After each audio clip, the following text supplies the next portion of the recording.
Hi guys. Hi Danny. Hi Gary. Gary, hi. Hi James. David, hi. Lexon, hi, welcome. Luke, hello. Win, hi. Okay, let me just get ready. Feel free to pop in any questions. I'm just going to share my screen.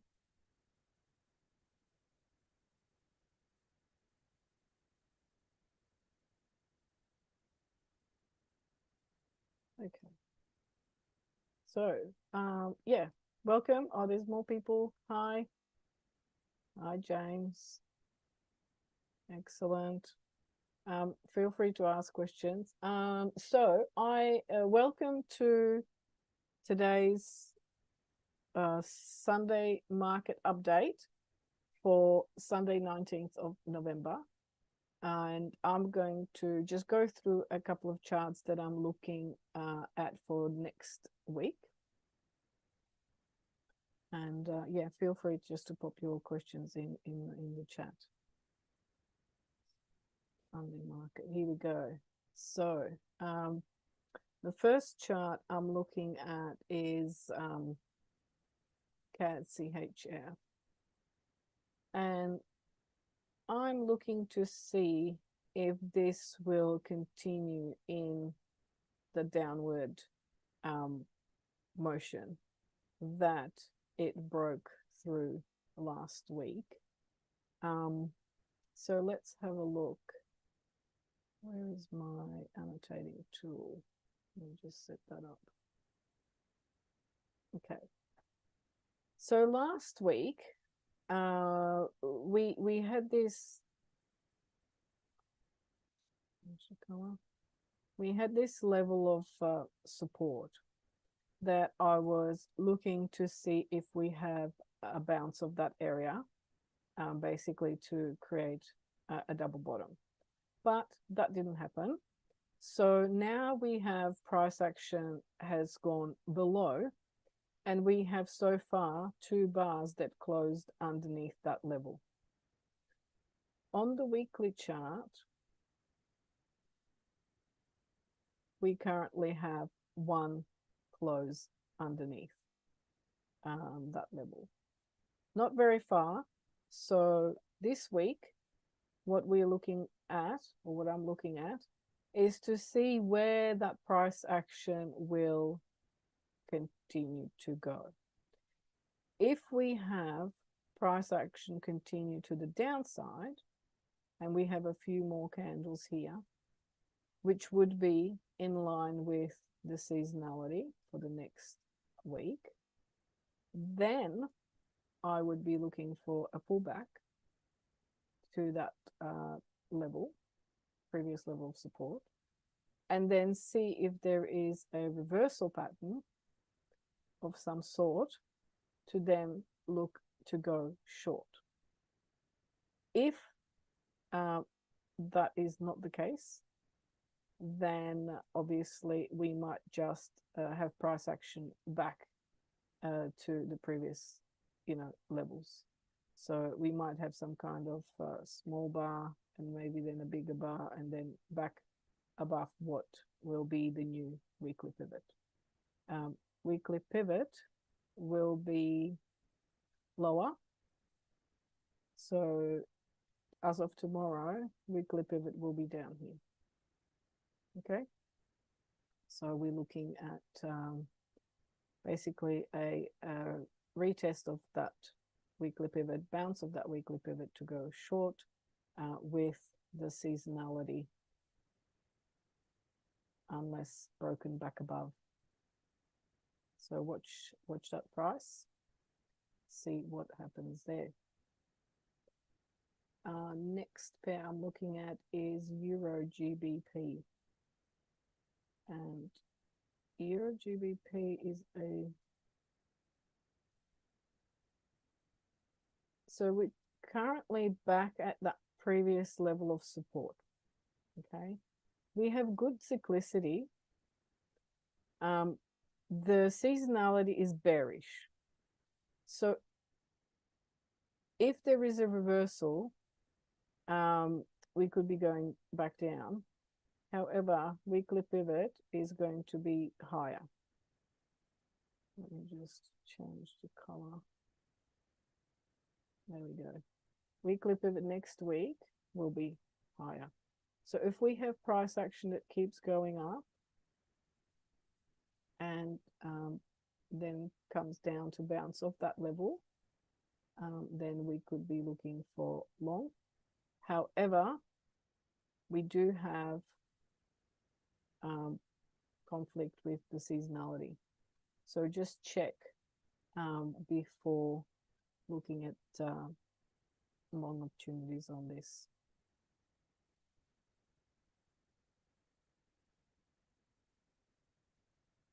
Next one is Euro New Zealand. And Euro New Zealand, I'm looking for short opportunities here. So at the moment, we are in a bit of a range with this.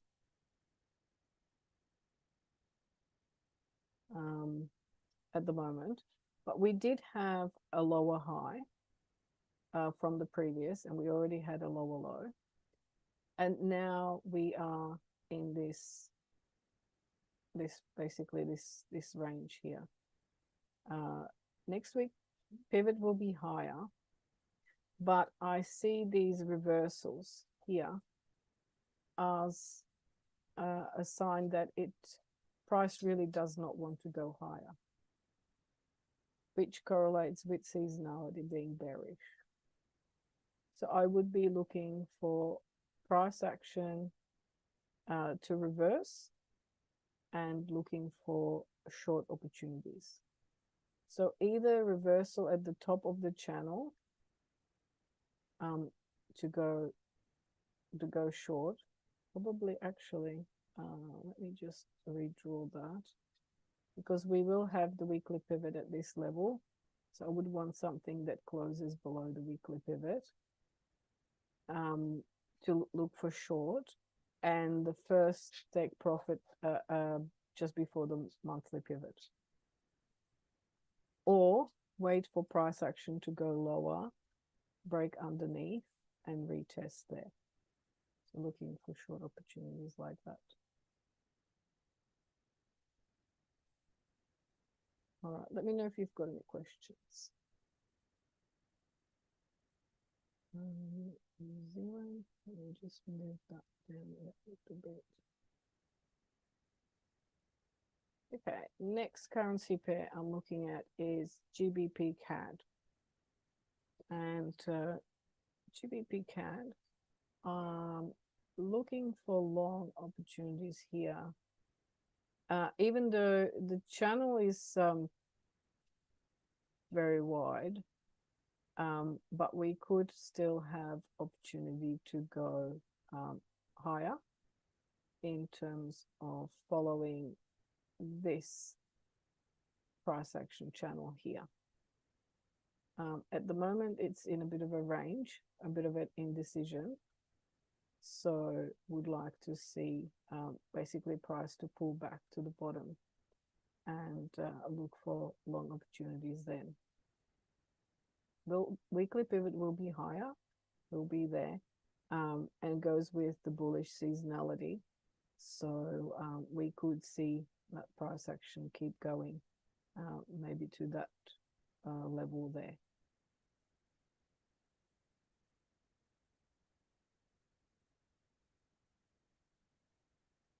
Okay, then we have GBP JPY, and GBP JPY is looking, I'm looking for long on this as well. So we have the previous high, which we've had a couple of closes above, quite a decently big bullish candle, but after that there was no follow through, just came straight back. We are still in this channel though, so if we have price action looking like going higher next week, then looking for long opportunities there.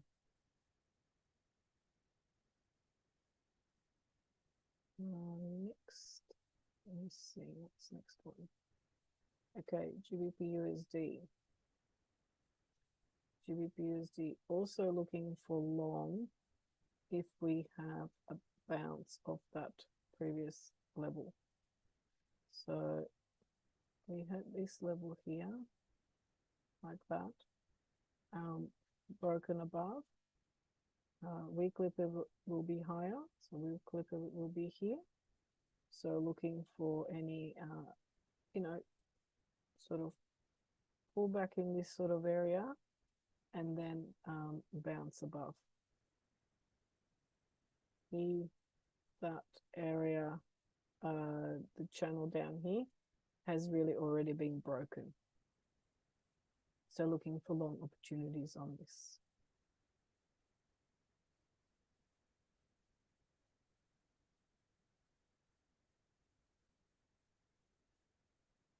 Okay, New Zealand CAD.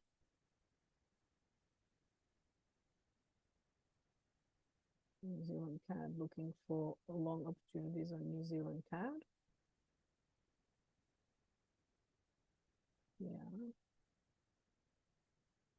So yeah, we're back above that previous level of support. So looking for that price action to basically continue up, and then looking for some kind of pullback. So weekly pivot is going to be higher. So looking at this channel there to continue, which is with seasonality as well, on both the 5-year average and 10-year average, and looking for a price reversal around that point there. Looking for long opportunities. New Zealand CAD, New Zealand JPY. A lot of the JPY crosses are very similar. So if you are taking these trades, make sure that you are managing your risk. If you're entering one, that's okay. If you're going to enter multiples, then work out your risk appropriately so that you're not doubling up on risk with similar pairs that are correlated. So here with this one, seasonality is bullish, right? So we've had these previous highs. Price did close twice above, but then came straight back. Weekly pivot will be higher. So would be looking for long if we have price action come back. Otherwise, price might just continue back to the bottom of that channel, which, because it's at the top, it's in at the high point. So if this is our low, high, higher low, high, and now it's at higher high, it is quite likely that we might actually have price pull back all the way to the bottom. But nevertheless, if we're looking for long opportunities, we would want to see price action come back above the weekly pivot. Or if it does keep going short, let me see, then we could have something that looks like this, where we basically just have a little green bar come up, and then we might get more red bars to the bottom of the channel, and then looking for a reversal around that for a long opportunity there. Okay.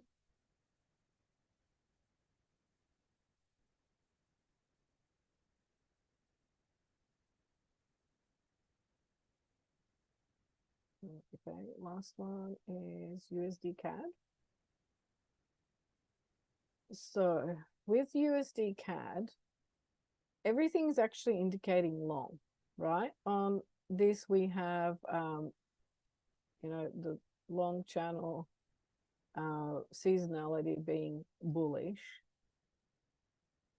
Weekly pivot will be lower next week. So weekly pivot will be there. And I'm actually looking more on the short side.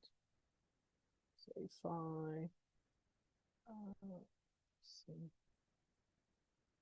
zoom out a little bit, you will see that we have this level here of all the resistance and price action being rejected there on multiple times. And the price action has not been there for quite a few years. So I'm looking to see if basically we get some kind of rejection of this area, and probably looking for short opportunities there.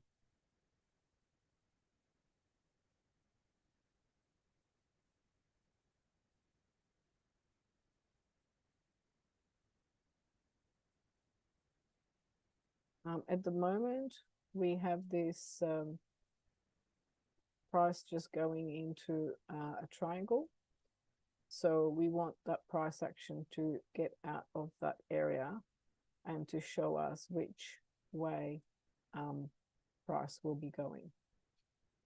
We look on the weekly. At the moment, we have indecision. Yeah, so we had bullish candle, bearish candle, bullish candle, bearish candle. This candle is inside the previous one, so that means indecision. And it's also shown on the daily chart with basically just the price squeezing and squeezing into a point. So in this area, what we want to see is price break out of that triangle, either up. If it does break above, then obviously we want to wait for the retest and look for long opportunities. If it breaks underneath, then we want to wait for some kind of follow through, then a retest and looking for short opportunities.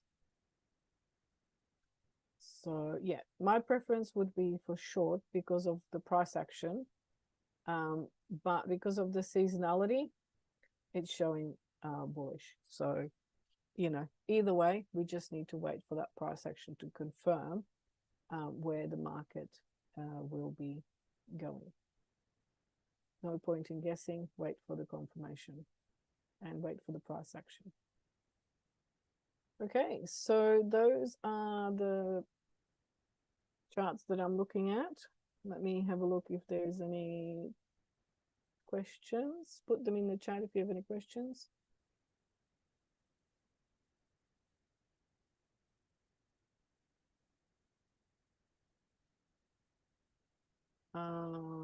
Okay, so clarifying the seasonality and the blue line direction.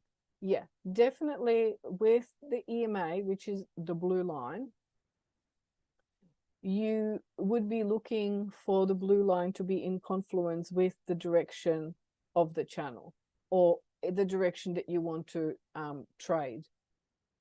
So, if the price action is flowing up, then usually the blue line will also be going upwards. When the price action reverses, then you would be looking for short opportunities. But you're trying to get multiple levels to correlate together. So it could be the channel, could be weekly pivot, could be support and resistance, it could be EMAs, it could be other EMAs. So yeah, if the more correlation, the stronger the level, I guess. So let's say we've got our monthly pivot here and weekly pivot will be here. So that's already 2 levels. Plus, if the EMA is somewhere here, that's 3 levels that are going to be either a level of support or resistance. So then by waiting for the price action to see if the price action happens underneath, comes back and bounces off that level, then we would be looking for short. If the price action continues above and comes back and bounces, we need that bounce of those levels of confluence, then we would be looking for long opportunities. We don't always get the bounce though. So sometimes the price will just go, for quite some time. So yeah, but it's always good to have a retest of that level of support or resistance for a good risk to reward ratio. And yeah, the seasonality, look, with the seasonality, I usually look at the next 5 days, because I'm looking to trade, I'm looking to see what setups I want to take in the next week, which is the five days. So that would be like the highest weighing. The others, it's good if they are bullish too. It just means that there's a potential for there to be a bigger risk to reward ratio. If the price continues in that direction for longer than the 5 days, obviously, it means you can even scale in, or have a larger risk to reward ratio target. Also, what you can do is look at the price action and see if it's actually correlating with the seasonality. And if it's not, then probably the seasonality does not affect that currency pair as much. And if it follows along and correlates quite highly, then it's a better indicator to use for that currency pair. So I hope that helped. I have provided a very clear train of thought. Greatly appreciated. Thank you. Thank you. I'm glad you saw that and enjoyed it. The blue line of the seasonality line. Oh, okay. 5-year 10-year average. Yes, yeah. So I'm looking at this line here is that's the end of the week. Okay, so this is the week that I'm looking to trade in, and that's the week that I'm making decisions for. So the blue line is the one that's projected. That is the projected seasonality for the upcoming week. And here in the summary, I usually look at the summary because it's easier to read. Sometimes the line is, not that clear. But basically, if it says bullish over the next 5 days, it means that the price from here to there would have, increased in some way. It's not linear, so it's not always like this. It can be sort of like that. Whatever it is, it doesn't matter. I'm just looking for the sentiment to see if it is bullish or bearish. Hope that helps. Okay, good. Clear explanation. Excellent. All right. Any other questions? If anyone else has any questions, feel free to ask now. Otherwise, we're pretty much finished. Thank you. You're welcome. You're welcome, Lexon. All right. If there are no more questions, you're welcome, Lionel. Welcome, Danny. Ravindran, yes, you're welcome. All right. If there's no more questions, I wish you all the best for the upcoming week. Hope you get some good trades, and I will see you in some future next whatever Sunday market or anything else that I'm part of. So thank you very much. Thanks, Callum. Thanks, Lang. Bye for now.